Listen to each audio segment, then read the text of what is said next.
The first distinction I would like to make is between learning a language and acquiring a language. And it might sound like, oh, I'm learning Spanish or oh, I'm acquiring Spanish.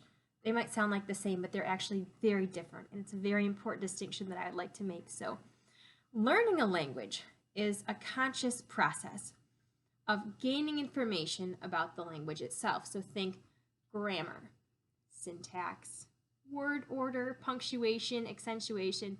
These are all pieces of a language that you can consciously learn about, you can study. And when learning is the focus, language is the end in itself. It's the object of discussion. It's not the means to the end of communication. When you're learning a language, you're really learning about it. On the other hand, acquiring a language is a subconscious process. So learning is conscious, acquiring is a subconscious process when you're creating an implicit linguistic system based on what you hear and what you see, what you read.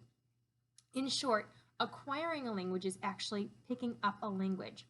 So acquiring a language and using it to communicate are indelibly linked. You cannot have one without the other. If you'd like to acquire the language, have the implicit linguistic system, you have to use the language to communicate.